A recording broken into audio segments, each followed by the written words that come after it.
Kaachiel to kod koro bende lal mabende koro seche mani yawo skunde, lal ma skunde nyiri mano ma Moi Al-Suba mano mayudore Suna West bende noyudo lal kaluwore kod wang' mar ute odene achiel bende koro nokelo lal mathoth ahinya ne jopuonjre maloyo 60.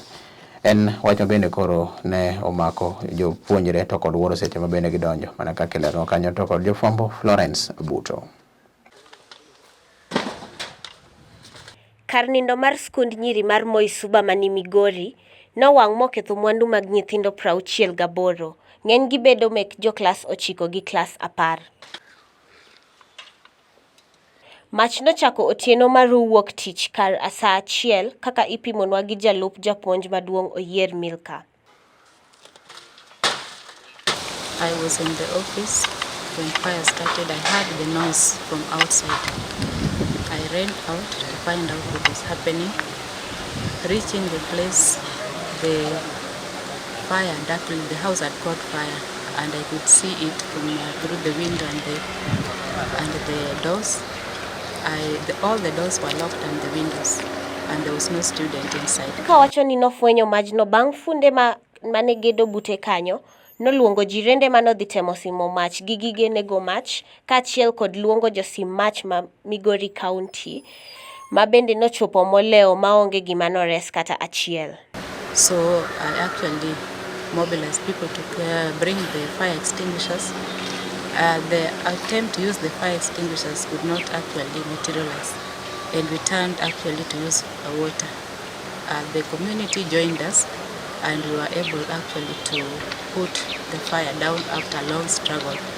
Nothing was salvaged, and there was nobody was actually hurt.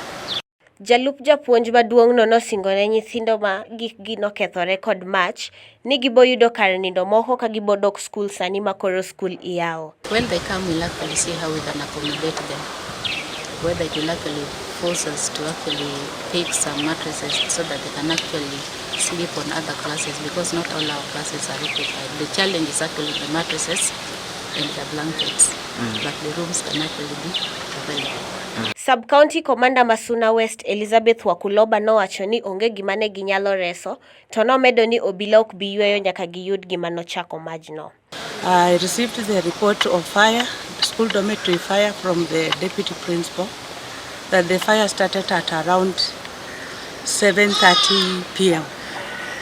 Now as police we rushed to the scene and established that the dormitory that is constructed of iron sheets and housing 68 students had completely been burned, and the property for the students completely burned.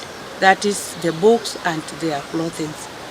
The students were not in the dormitory at the time of fire because the school had closed. So we suspect that the cause of fire could be an electric fault, which we are going to investigate. We are going to do forensic investigations by involving the experts, the fire experts and Kenya Power, so that we are able to establish the truth. So basically we are going to do investigations which we have commenced. Yeah, we are yet to get them, but as we do the investigations, I know they shall give us their version of story as how they saw the fire, because they are the ones that raised the alarm. Nelolwe TV, Nyinga Florence Abuto.